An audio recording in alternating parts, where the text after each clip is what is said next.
요양보호 개론 파트 강의 시작하도록 하겠습니다. 여러분, 파트 1에 대한 개론 파트에서는 전반적인 이해를 돕는 파트라고 생각하시면 되는데요. 그럼 파트 1에서 우리 뭘 볼 거냐면 처음에 요양보호 대상자의 이해에 대해서 살펴보도록 하겠습니다. 우리가 요양보호 업무를 제공하기 위해서는 가장 먼저 대상자를 이해해야지만 적절한 요양보호를 제공할 수 있죠. 그렇기 때문에 가장 먼저 중요한 거는 대상자를 이해해야 되는 거고요. 대상자를 이해해야지만 적절한 요양보호를 제공할 수 있는 거죠. 그럼 요양보호 대상자는 노인이잖아요. 그러니까 노인에 대해서 이해를 하는 거고요. 이 노인은 정상적인 노화 과정을 거치기 때문에 노화 과정에 대해서 이해를 하셔야 되는 거고요. 노화 과정에 따른 우리 신체적인 특징도 나타날 거고요. 다음에 우리 심리적인 특징도 나타날 거고요. 다음에 사회적인 특징도 나타날 거예요. 그럼 이 노화 과정에 따른 신체적인 특징, 심리적인 특징, 사회적인 특징 이해하셔야 되는 거고요. 이 중에서 우리 국시에 가장 많이 나오는 파트는 신체적인 특징과 심리적인 특징이 가장 시험에 많이 나온다고 보시면 되겠습니다. 그러면 우리 노인에 대해서 이해를 하기 전에 노인이 65세 노인이 되기 전에는 우리 사회에 기여한 부분이 굉장히 많잖아요. 기여한 부분이 굉장히 많기 때문에 적절한 보상도 이루어져야 되는 거거든요. 그러면 노인이 기여한 부분에 대해서 먼저 살펴보도록 할게요. 그럼 노인분들은 우리나라의 산업화를 이루어가지고 우리나라를 경제대국으로 성장시킨 경제적인 기여를 하셨고요. 다음에 민주화를 이루면서 정치적으로도 기여를 하셨고요.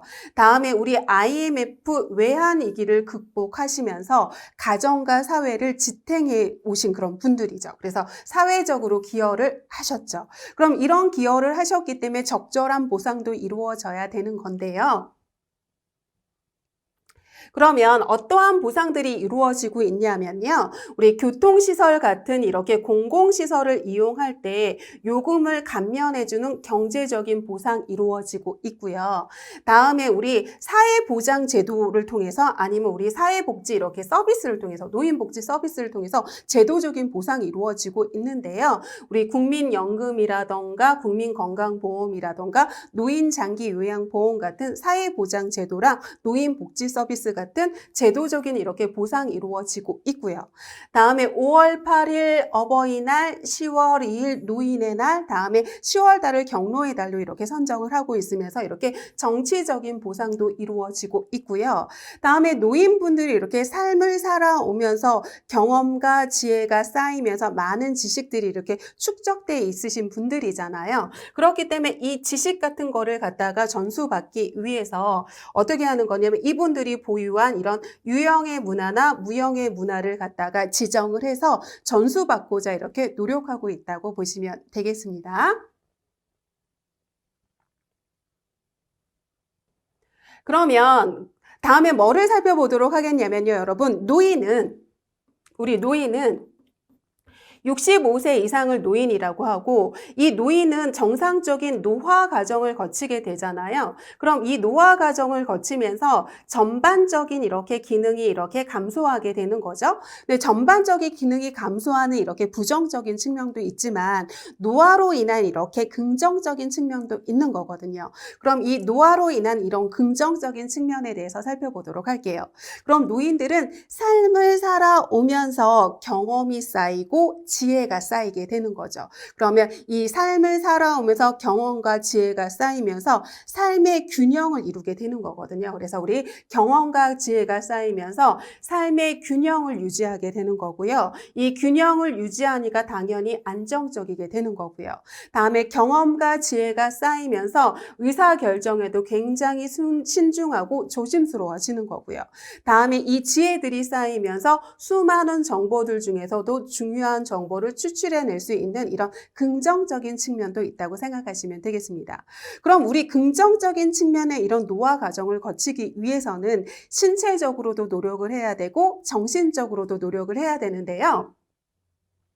그러면 건강한 노화를 하기 위해서는 어떻게 해야 되는 거냐면 우리 신체적으로도 노력을 해야 되는 거고요. 정신적으로도 노력을 해야 되는데요. 신체적으로 어떤 노력을 해야 되는 거냐면 우리 치매라던가 이런 신경계 질환이 생기면 안 되잖아요. 그렇기 때문에 우리 기억력과 인지력을 유지하기 위해서 노력해야 되는 거고요.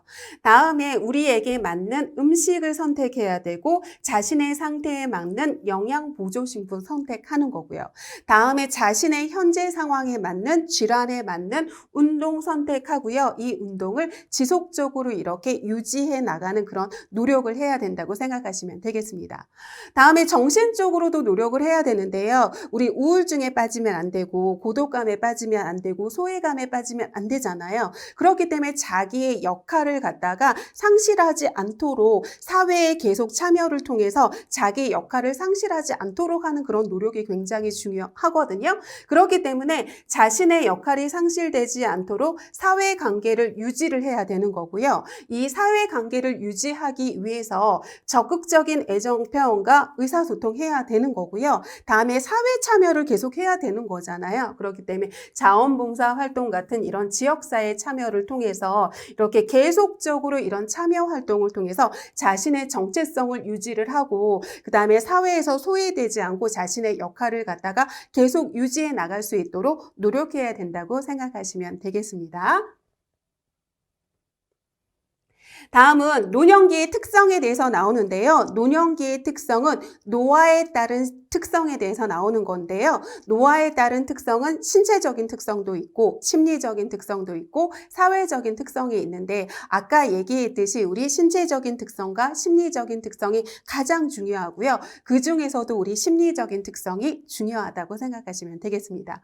그러면 우리 중요한 뭐에 대해서 살펴보도록 하겠냐면 신체적인 특성에 대해서 살펴보도록 하겠습니다. 그러면 신체적인 특성은 노화로 나타나는 신체적인 특성에 대해서 살펴보는 거죠. 그러면 노화로 인해서 신체에 어떤 변화가 나타나는지에 대해서 살펴볼게요. 그럼 노화로 인해서 세포도 노화하게 되는 거죠. 그죠? 그래서 우리 세포가 모여서 조직이 되고, 조직이 모여서 기관이 되고, 기관이 모여서 개가 되는 거거든요. 그래서 소화기계, 호흡기계 같은 개가 되는 거거든요. 그럼 세포가 노화를 하게 되는 거니까 조직도 노화가 되고 기관도 노화가 되고 개도 노화가 되게 되면서 전반적인 기능이 감소하게 될 거예요. 그죠? 전반적인 기능이 감소하면서 우리 뼈도 위축하게 되고 근육도 위축하게 되면서 키도 줄어들게 되고요. 다음에 뇌의 무게는 여전한데 척추의 이런 골밀도가 감소를 하면서 척추는 이렇게 가벼워지잖아요. 그런데 뇌의 무게는 무거워지죠. 그러니까 어떻게 되는 거냐면 이렇게 등이 굽는 이런 자세를 이렇게 취하게 되는 거죠. 그죠? 이런 자세를 취하게 되는 거고 그래서 뼈와 근육이 위축이 되면서 등이 굽고 그다음에 키는 줄어들게 되는 거고요. 다음에 우리 피부가 있는데 피부는 어떻게 있는 거냐면요. 여러분 이렇게 피부가 있으면 가장 위층을 표피층이라고 얘기를 하고요. 그 밑에 층을 진피층이라고 얘기를 하고요. 그 밑에 있는 조직을 피하 조직이라고 얘기를 하고요. 이 피하 조직 안에 피하 지방이 있다고 생각하시면 되거든요. 그런데 이 피하 지방이 감소하게 돼요, 노인은. 그런데 이 피하 지방이 체온을 조절하는 능력이 있거든요. 그런데 체온도 조절하지 못하게 되고 피하 지방이 감소하니까 우리 이렇게 좀 마르게 되고 우리가 팔다리가 이렇게 마르게 되는 거고 그다음에 주름도 생기게 되고 그런 일들이 일어나게 되는 거죠. 그래서 우리 세포의 노화에 대해서 살펴봤고요. 다음 우리 면역 능력도 저하하게 되는데요. 우리 면역 능력이라고 하는 건 뭐냐면요. 여러분 질병과 싸워 이기는 힘을 면역 능력이라고 생각하시면 되거든요. 그래서 이렇게 사람이 이렇게 있으면 이렇게 누가 들어오는 거냐면 병원체가 이렇게 사람의 몸 안에 들어오게 되는데 이 병원체를 뭐라고 하냐면 항원이라고 얘기를 하고요. 이렇게 병원체가 들어왔을 때 내 몸에 형성되는 걸 갖다가 항체라고 얘기를 한단 말이에요. 그럼 이 항원 항체 반응을 면역 반응이라고 얘기를 하고 항체가 형성이 되면서 이 병원체에 싸워 이기는 힘이 이렇게 생기게 되는 거거든요. 그런데 면역 능력이 떨어진다는 건 결국 뭐가 떨어진다는 거냐면 질병과 싸워 이기는 힘이 떨어진다는 거예요. 그럼 질병과 싸워 이기는 힘이 떨어지니까 내 몸에 이렇게 잠재해 있던 질병이 생길 수밖에 없는 거고요. 면역 능력이 떨어지니까 질병도 생기지만 이렇게 질병이 이렇게 회복되는 게 아니라 이렇게 합병증도 생기고 더 쉽게 이렇게 악화되게 되는 거겠죠. 그래서 면역 능력이 떨어지니까 질병도 나타나고 질병이 발생한 경우에 쉽게 이렇게 상황이 나빠지게 된다고 생각하시면 되겠습니다. 다음은 잔존 능력의 저하가 나타나게 되는데요. 이 잔존 능력이라고 하는 건 뭘 얘기하는 거냐면요, 여러분.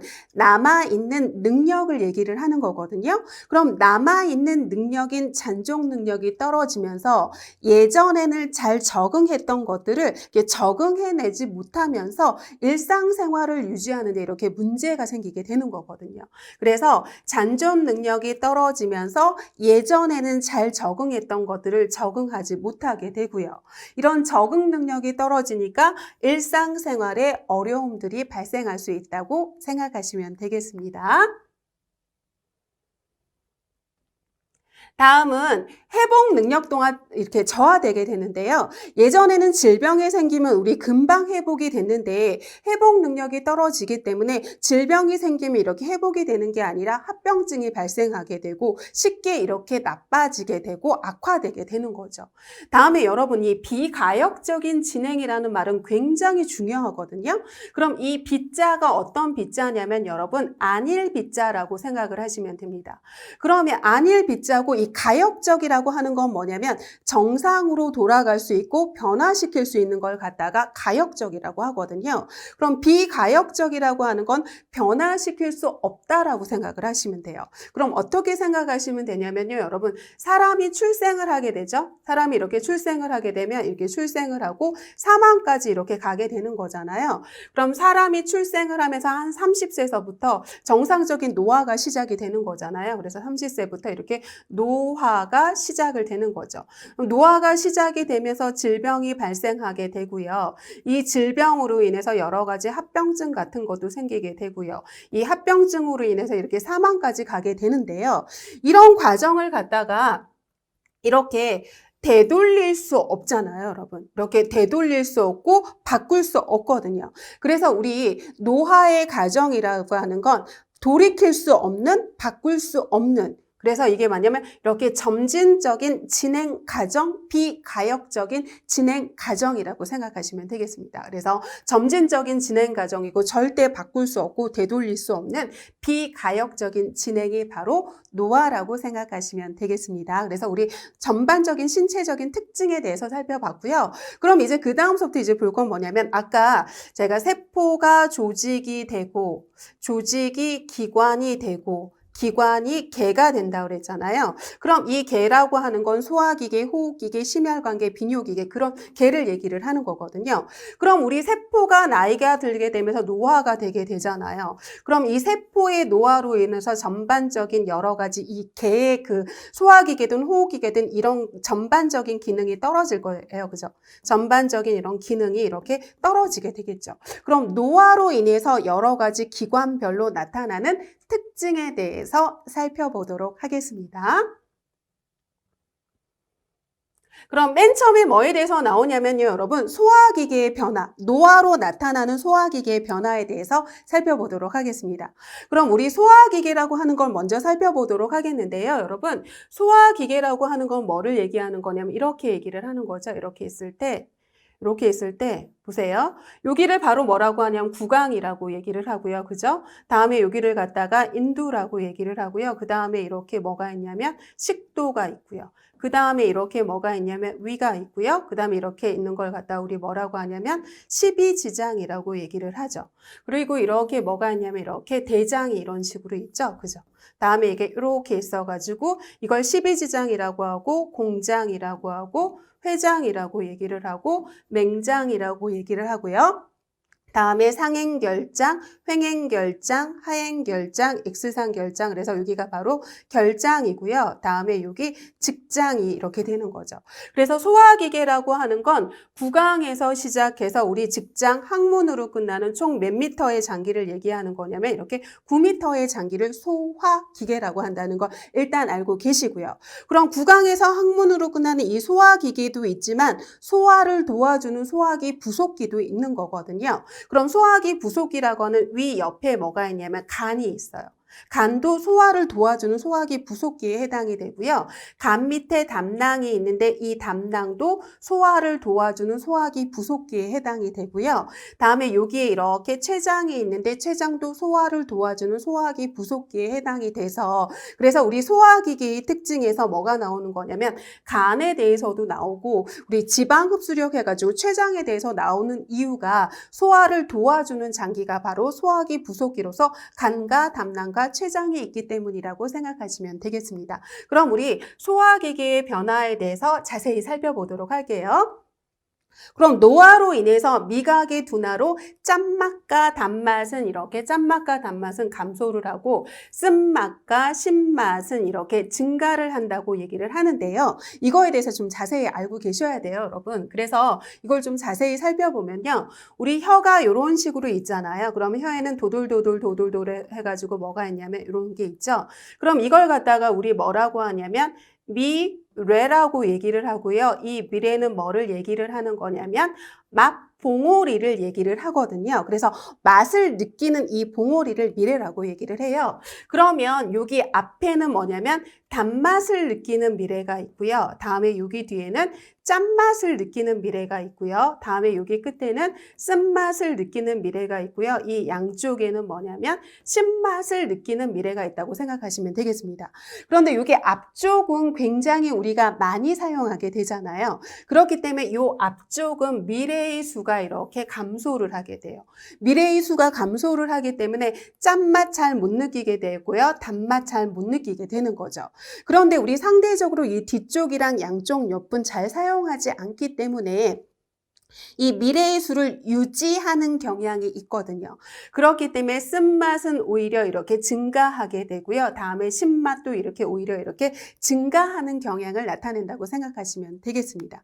그래서 우리 다시 한번 살펴보면 짠맛 감소하고요. 단맛 감소하고요. 다음에 쓴맛과 신맛은 증가한다는 거 꼭 반드시 알고 계셨으면 좋겠습니다.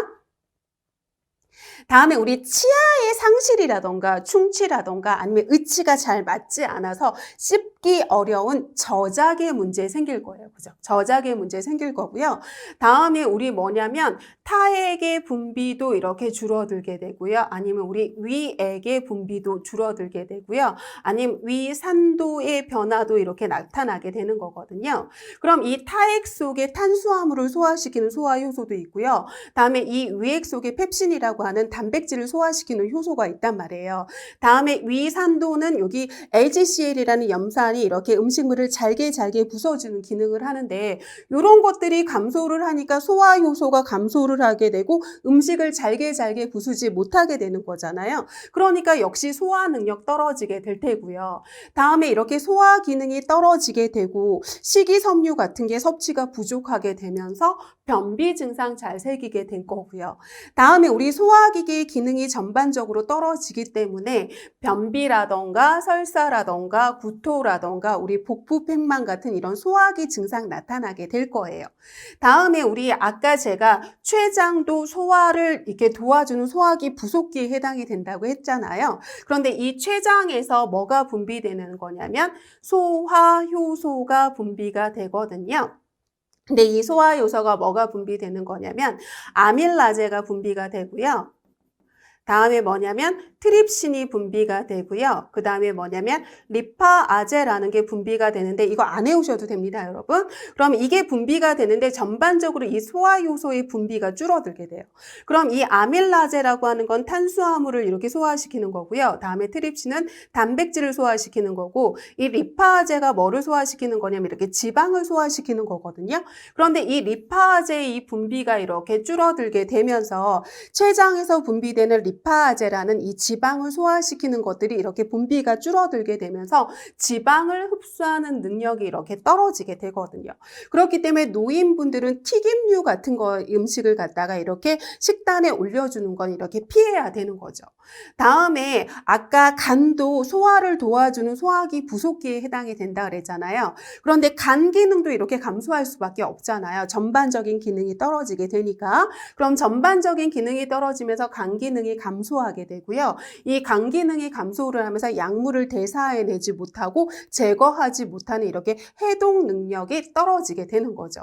다음에 우리 항문 괄약근이 이완이 되고 직장벽의 탄력성이 줄어들면서 이렇게 변실금 증상이 이렇게 나타나게 되는 거고요. 다음에 이렇게 당뇨병이 걸리기 쉬워지는데요. 이게 뭐를 뜻하는 거냐면요, 여러분. 이렇게 뭐가 있다고 생각을 하시면 되냐면 혈액이 있다고 생각을 하시고요. 바로 여기에 뭐가 있다고 생각하시면 되냐면 세포가 있다고 생각을 하시면 됩니다.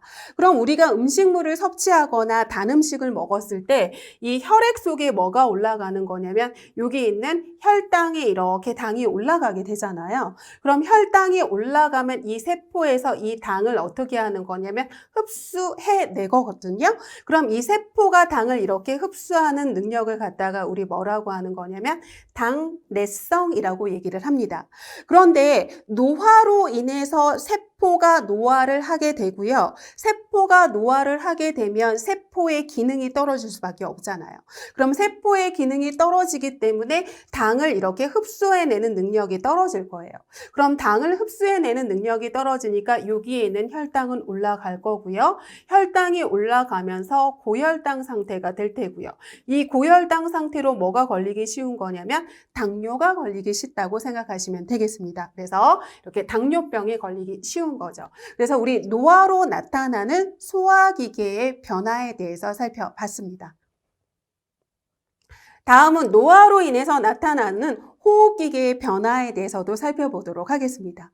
여러분, 호흡기계라고 하는 건 이렇게 우리 양쪽에 이렇게 폐가 이렇게 있거든요. 양쪽에 이렇게 폐가 있어요. 그리고 이 폐에는 수많은 폐포로 이렇게 이루어져 있거든요. 그래서 이걸 갖다 뭐라고 하냐면 폐포라고 생각을 하시면 되고, 이 폐포가 몇억 개나 있냐면 이렇게 3억 개가 있다고 생각을 하시면 되거든요.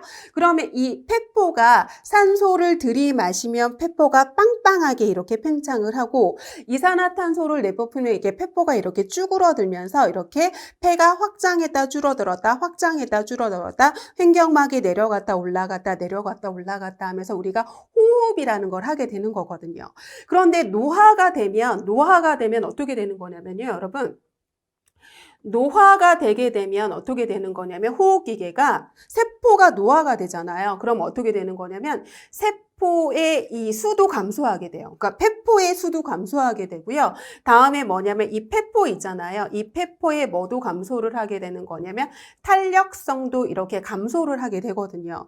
그러면 폐포의 수도 감소를 했죠. 다음에 폐포의 탄력성이 감소를 하니까 폐포가 이렇게 늘어지게 되거든요. 그럼 이렇게 늘어지게 되니까 이 늘어진 거니까 어떻게 되는 거냐면 여기 안에 있는 이산화탄소를 제대로 내뱉지 못해요. 이렇게 늘어져 있는 상태이기 때문에. 그래서 안에 있는 이산화탄소를 내뱉지 못하니까 안에 이산화탄소가 남아 있잖아요. 그러니까 들어오는 뭐를 받아들이지 못하냐면 산소를 제대로 받아들이지 못하거든요.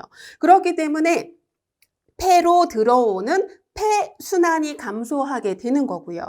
폐순환이 감소한다는 건 지금 산소가 제대로 들어오지 못한다는 거거든요. 그럼 이 산소가 제대로 들어오지 못하니까 우리 여러 가지 이 호흡기계의 문제 같은 것들이 나타난다고 생각하시면 되겠습니다.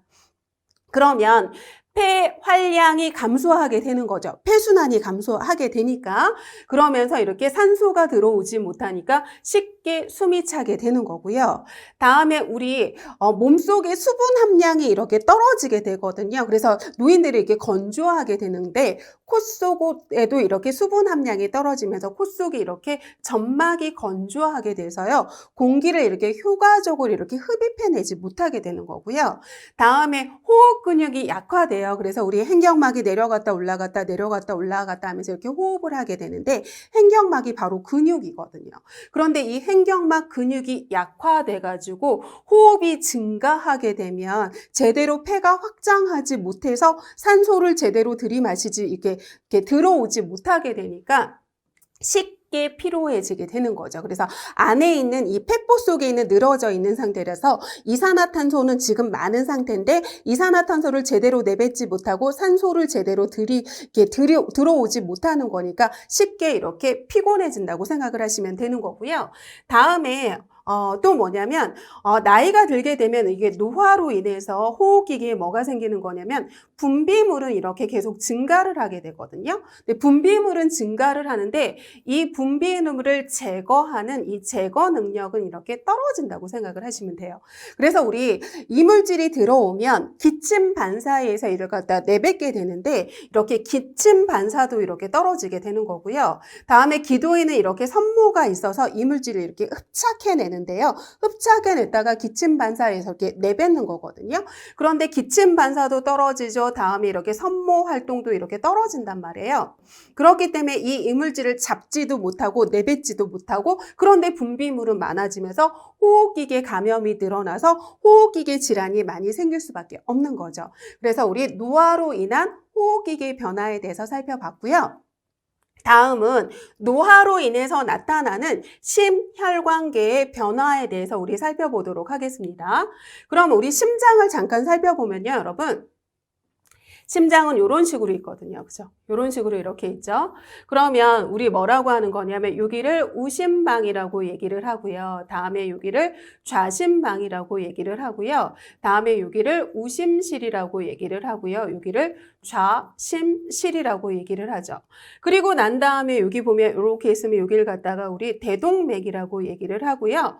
다음에 여기 있는 자심실 있잖아요. 이 자심실이 수축을 하면서 대동맥을 통해서 자심실이 이렇게 수축을 하면서 이렇게 대동맥을 되면서 우리 온몸의 전신에 무슨 공급을 하는 거냐면 혈액 공급을 하게 되는 거고요. 이 혈액 공급을 하면서 이 혈액을 통해서 산소도 공급하고 영양소도 이렇게 공급을 하게 되는 거예요. 그래서 이 산소랑 영양소를 전신에 공급을 하고 전신은 이걸 받아서 전신의 각 기능을 이렇게 수행하게 되는 거라고 생각하시면 되고 이게 심혈관계의 가장 중요한 기능이라고 생각하시면 되겠습니다. 그래서 자심실이 수축을 하면서 전신의 혈액 공급을 통해서 산소 공급, 영양소 공급을 하게 되고 전신은 그 산소랑 영양소를 받아서 전신에 있는 각 기관에 있는 그 기능을 수행하게 된다고 생각하시면 되거든요. 그런데 여러분, 나이가 들게 되면 심장 근육이 단단해지고 딱딱해지고 두꺼워져요. 그러면서 탄력성을 이렇게 잃어버리게 되거든요. 그럼 단단해지고 두꺼워지고 얘가 딱딱해지면서 이렇게 제대로 심장이 수축을 하지 못하게 되거든요.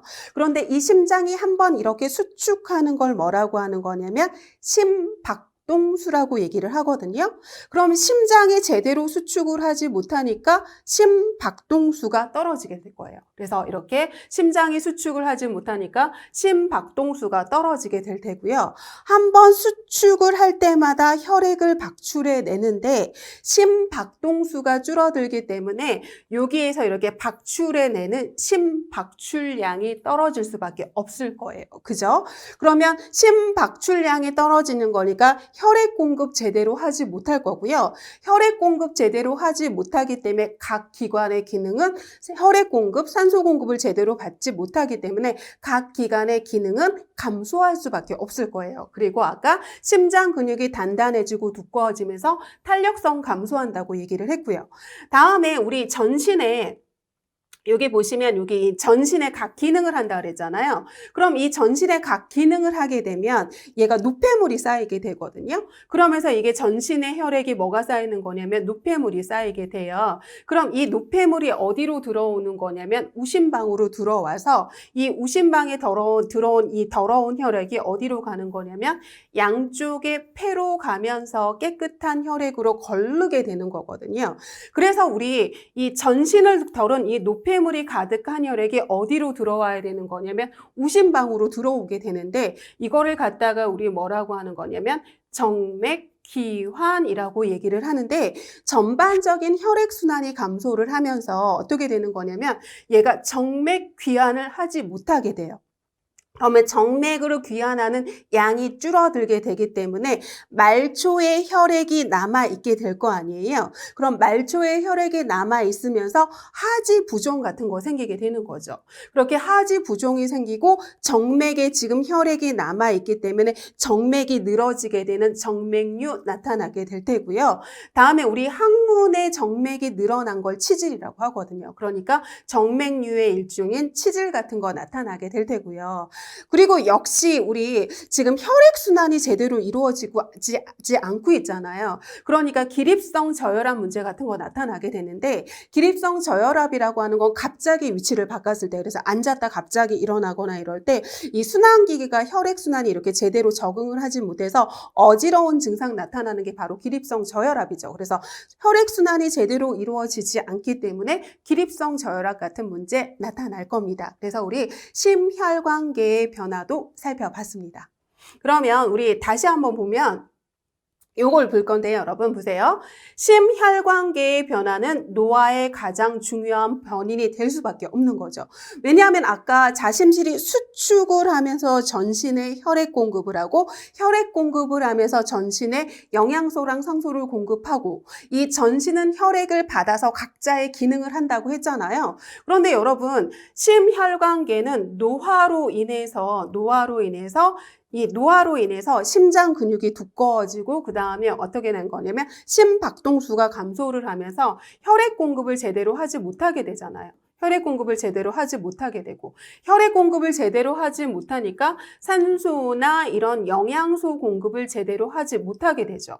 그러면 이걸 제대로 하지 못하기 때문에 각 전신에 있는 각 기관이나 전신에 있는 각 조직은 이 산소랑 영양소를 제대로 받지 못하니까 기능이 떨어지게 될 수밖에 없는 거고요. 우리 이 기능이 떨어진 걸 뭐라고 하는 거냐면 노화라고 얘기를 하는 거죠. 그렇기 때문에 심혈관계의 변화는 전신의 혈액 공급, 산소 공급을 제대로 하지 못하니까 전신은 그걸 받지 못하니까 각 기관의 기능이 떨어지게 되고 기관이 떨어지는 걸 뭐라고 하냐면 노화라고 하는 거니까 심혈관계의 변화는 노화의 가장 중요한 변인이라고 할 수 있는 거죠. 그래서 여러분 오늘 이 시간에는 노화에 따른 신체적인 그 변화에서 소화기계의 변화, 그 다음에 호흡기계의 변화, 심혈관계의 변화 파트에 대해서 살펴봤고요. 우리 다음 시간에는 다른 파트에 대한 변화는 어떤 것들이 나타나는지 살펴보도록 하겠습니다. 수고하셨습니다.